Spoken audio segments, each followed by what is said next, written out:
जय श्री कृष्ण। प्रेम से बोलिए श्री गोवर्धन महाराज जी की जय हो। आप सभी भक्तगणों को गोवर्धन पूजा व्रत की अनंत शुभकामनाएं। भगवान श्री कृष्ण की कृपा आप और आपके परिवार पर सदा सर्वदा बनी रहे। आज आप श्रवण करेंगे कार्तिक मास महात्म्य के 16वें अध्याय की कथा। भगवान श्री कृष्ण कहते हैं, जब किसी मनुष्य के मन में इच्छा और अहंकार 2 उंगल होते हैं और वो मुझे पाने की अभिलाषा करता है, तब मैं उससे नहीं बंधता। जब उसके मन से इच्छा और अहंकार निकल जाते हैं, तब मैं उस पर कृपा करता हूँ और उसके बंधन में बंध जाता हूँ। आज भगवान के उस लीला का रसपान करते हैं जिसे बड़े बड़े देवताओं को भी दुर्लभ नहीं है। तो आप सभी भक्तगण मन में श्री कृष्ण और राधा रानी का ध्यान करते हुए बड़े ही श्रद्धा भाव से कथा का श्रवण करें। इससे पहले वीडियो को लाइक करके कमेंट में जय श्री कृष्ण अवश्य लिखिएगा। तो बोलिए हाथी घोड़ा पाल की, जय कन्हैया लाल की, जय श्री कृष्ण। ओखल बंधन लीला को ही दामोदर लीला कहते हैं। यह भगवान की अत्यंत सुंदर लीला है। एक समय की बात है, नंद रानी यशोदा जी ने घर के सभी दासियों को तो दूसरे काम में लगा दिया और स्वयं अपने लाल को माखन खिलाने के लिए दही मथने लगी। मैया कन्हैया की लीलाओं का स्मरण करती और गाती भी जाती थीं। नंद बाबा के यहाँ हजारों सेवक सेविकाएं थीं, लेकिन लाला का काम मैया अपने हाथों से ही करती थीं। हम आप सोचेंगे कि वह स्वयं माखन क्यों निकाल रही थी, किसी सेवादारी से भी ये कार्य करा सकती थी। तो देखिए कि मैया लल्ला का कार्य स्वयं करती हैं। इससे मैया और कान्हा का प्रेम बढ़ता है। जो माताएं अपने बच्चों का कार्य स्वयं नहीं करती, सेवकों से कराती हैं, उनके बच्चों का बड़े होकर अपने माता पिता से प्रेम रहेगा कि नहीं, ये अपने आप में संदेहजनक है। यशोदा मैया ने बालों में कुछ फूल लगाए हुए थे। वो फूल दही मथन के समय बालों से निकलकर चरणों में गिरने लग गए। फूलों ने सोचा, यशोदा मैया श्री कृष्ण की इतनी प्रेमी भक्त हैं, इनके सिर पर रहने का अधिकार हमको नहीं है। इनके चरणों में रहकर ही हमको अपना जीवन सफल करना होगा। कन्हैया अपनी मैया के पास आए और मैया के हृदय में प्रेम को बढ़ाते हुए दही की मथनी पकड़ ली। उन्हें दही मथने से रोक दिया और स्वयं माता की गोद में कूदकर चढ़ गए। वात्सल स्नेह की अधिकता के कारण मैया लल्ला को दूध पिलाने लगी। पद्मगंधा गाय का दूध आग में रखा हुआ था, वो उबलने लगा। गैया के दूध ने सोचा, कन्हैया आज मैया का दूध ही पी लेंगे तो मेरे को स्वीकार ही नहीं करेंगे, इसलिए मैं आग में कूदकर आत्महत्या कर लूंगी। अगर भगवान मुझे स्वीकार नहीं करेंगे तो मेरे जीने का क्या लाभ। दूध उफनता देखकर मैया ने लल्ला को अतृप्त ही छोड़कर जल्दी से दूध उतारने के लिए चली गई। इससे कन्हैया को क्रोध आ गया। उन्होंने सोचा, जिस दूध दही ने मेरे और मैया के बीच में भेड़ डाला है, अब इस दूध दही को सुरक्षित नहीं रहने दूंगा। कन्हैया ने एक पत्थर उठाया और पास रखी हुई मटकी पर दे मारी। मटकी फूट गई और दूध दही फैल गया। अब कन्हैया ने बनावटी आंसू आंखों में भर लिए। दूसरे कमरे में जाकर बासी माखन खाने लगे, बंदरों को भी खिलाने लगे। सोचा, ये मेरे पूर्व जन्म के साथी हैं। जब मैया आई तो उन्होंने देखा कि मटकी टूटी पड़ी है, माखन फैला हुआ है। मैया समझ गई, अब यह मेरे लल्ला की ही करतूत है। मैया छड़ी लेकर वहां पहुंची जहां कन्हैया उखल पर बैठकर बंदरों को माखन खिला रहे थे। कन्हैया ने देखा कि मैया छड़ी लेकर आ रही हैं, तो वह नंद भवन के पीछे के दरवाजे से भागे। अब कन्हैया ने बनावटी आंसू आंखों में भर लिए। आज बड़ी ही विलक्षण लीला हो रही है। बड़े बड़े देवता देख रहे हैं, नारद जी देख रहे हैं, गोपियां देख रही हैं। भगवान आगे आगे और भक्त पीछे पीछे भाग रहा है। बड़े बड़े योगी तपस्या के द्वारा अपने मन को अत्यंत सूक्ष्म एवं शुद्ध बनाकर भी जिनमें प्रवेश नहीं कर पाते, उन्हीं भगवान को पकड़ने के लिए यशोदा जी पीछे पीछे दौड़ रही हैं, किंतु भगवान श्री कृष्ण हाथ नहीं आते। जब कन्हैया ने देखा कि मैया थक गई, तब वो खड़े हो गए और मैया ने पकड़ लिया। कन्हैया का हाथ पकड़कर वे डराने धमकाने लगी। उस समय लल्ला की झांकी बड़ी ही विलक्षण हो रही थी। कन्हैया रोने और आंसू बहाने लग गए। यशोदा मैया ने देखा कि लल्ला बहुत डर गया है। मैया ने छड़ी फेंक दी। इसके बाद सोचा कि इसको एक बार रस्सी से बांध देना चाहिए। मैया ने रस्सी मंगाई बांधने के लिए और कन्हैया को बांधने लग गई। कन्हैया ने फिर लीला प्रारंभ कर दी। रस्सी 2 उंगल छोटी पड़ गई। तब मैया ने दूसरी रस्सी जोड़ी, वह भी 2 उंगल छोटी पड़ गई। इस प्रकार सारे गोकुल की रस्सी जोड़ दी, फिर भी कन्हैया को न बांध सकी और रस्सी छोटी पड़ गई। 2 उंगल रस्सी छोटे पड़ने का अभिप्राय अर्थ ये है कि भगवान बताते हैं कि मैया, मैं ये 2 काम जब पूरे होते हैं तब मैं किसी के बंधन में आता हूँ। कौन से? भजन करने वाले भक्त में अभिलाषा हो और भगवान की कृपा हो, तभी भगवान भक्त के काबू में आते हैं, बंधन में आते हैं। भगवान श्री कृष्ण ने देखा कि मैया बहुत थक गई हैं, तब कृपा करके वे स्वयं ही माँ के बंधन में बंध गए। वैसे तो श्री कृष्ण परम स्वतंत्र हैं। ब्रह्मा इंद्र आदि के साथ ये संपूर्ण जगत उनके वश में है। फिर भी इस तरह बंध कर उन्होंने संसार को यह बताया कि मैं प्रेमी भक्तों के वश में हूँ। मैया कन्हैया को ओखल में बांधकर अपने काम में लग गई। कन्हैया ने देखा कि मैया अपना काम कर रही हैं, तो मैं भी अपना काम कर लूं। नंद भवन के बाहर अर्जुन के 2 वृक्ष खड़े थे। एक का नाम नलकुबर और दूसरे का नाम मणिग्रीव था, जो नारद जी के श्राप से वृक्ष हो गए थे। उनका उद्धार करना था। कन्हैया उखल को खींचते हुए नंद भवन के बाहर आ गए। वहां उन्होंने उखल को दोनों वृक्षों के बीच में फंसाया और जोर से खींचा। भयानक आवाज हुई और दोनों वृक्ष गिर पड़े, जिसमें से दिव्य पुरुष प्रकट हो गए। नलकुबर और मणिग्रीव पिछले जन्म में बड़े दुष्ट और उपद्रवी थे। नारद जी के श्राप से इनको नंद बाबा के आंगन में वृक्ष बनने का सौभाग्य प्राप्त हुआ। भगवान श्री कृष्ण की लीलाओं का दर्शन करते हुए उनकी बुद्धि शुद्ध हो गई। आज उन्हें अपने वृक्ष अवतार से मुक्ति मिल गई।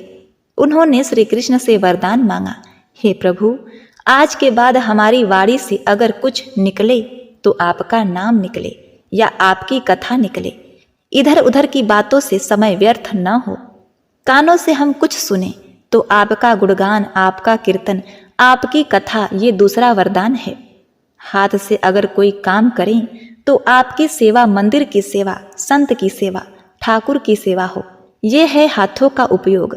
मन हमेशा आपका चिंतन करें, ये वरदान मांगा। हमारा मस्तक सारे लोगों को प्रणाम करने के लिए झुकता रहे, क्योंकि सारे लोकों में आप विराजमान हैं। हमारी दृष्टि सदा आपके दर्शन करें या भक्त वत्सल के दर्शन करें, ऐसा हमें वरदान दीजिए।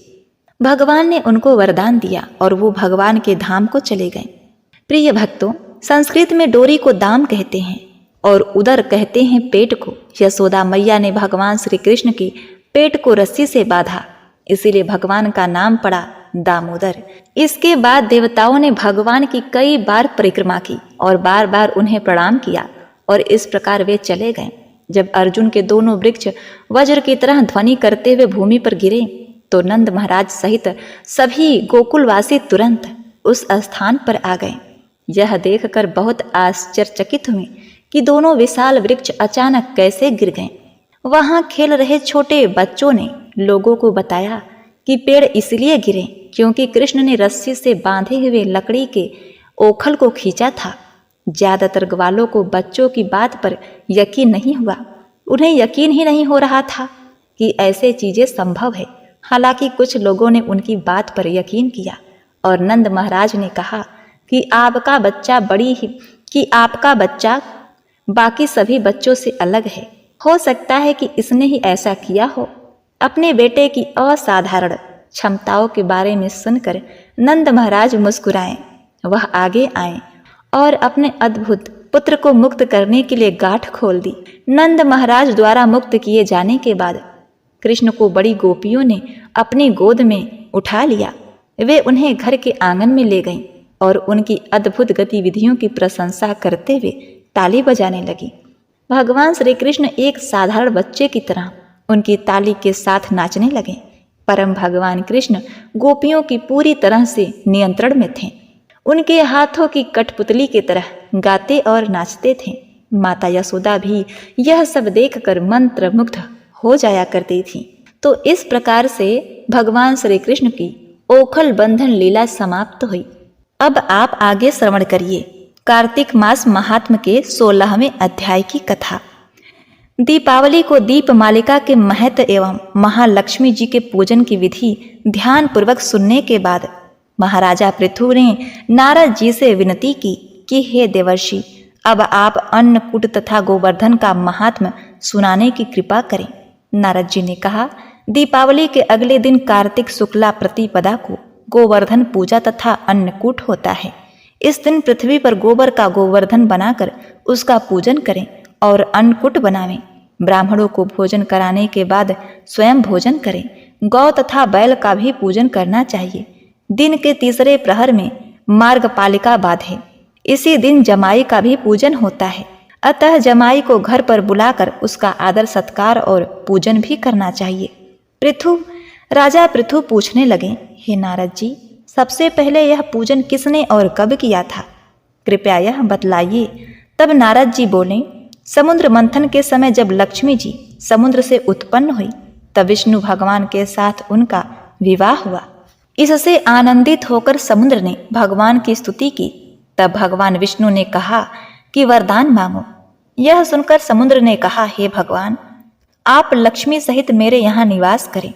तब विष्णु ने कहा कि ऐसा ही होगा, और भगवान विष्णु लक्ष्मी सहित क्षीर सागर में शेष शैया पर अवस्थित हो गए।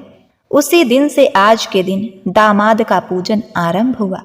जो कोई कार्तिक मास शुक्ल पक्ष की प्रतिपदा तिथि को दामाद का पूजन करता है वह सब पापों से मुक्त हो जाता है। आगे राजा पृथु ने कहा, आप गोवर्धन पूजा की अद्भुत कथा के बारे में जानते हैं। अब गोवर्धन पूजा के महत्व और इसकी कथा के बारे में कहिए।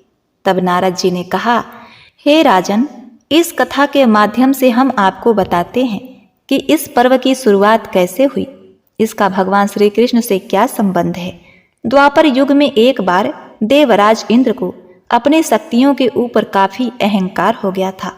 उनका यह अभिमान तोड़ने के लिए श्री कृष्ण भगवान ने बड़ी ही अद्भुत लीला रची थी। एक दिन भगवान श्री कृष्ण ने देखा कि ग्रामवासी किसी पूजा की तैयारी में व्यस्त हैं और स्वादिष्ट पकवान बना रहे हैं।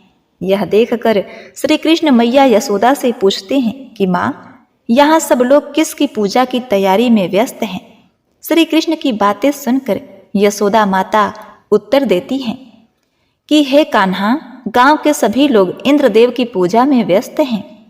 श्री कृष्ण आगे पूछते हैं कि उनकी पूजा क्यों की जाती है। तो माँ यशोदा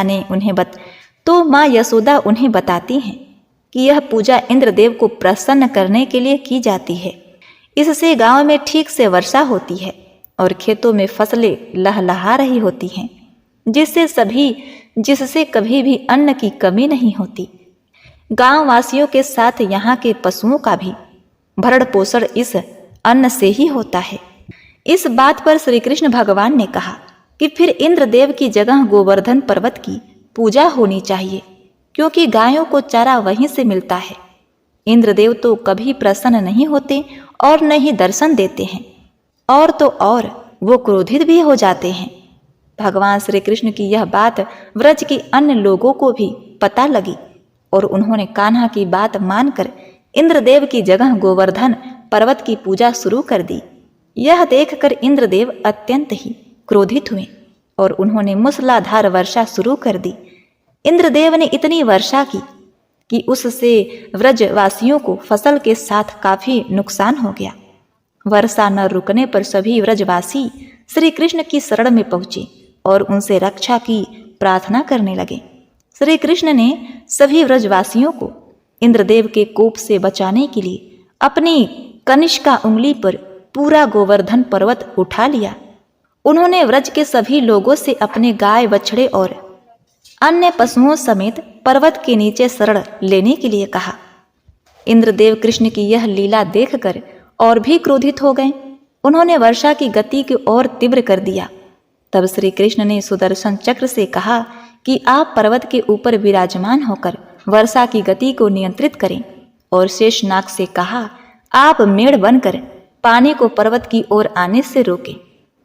इंद्र लगातार 7 दिन तक वर्षा करते रहे।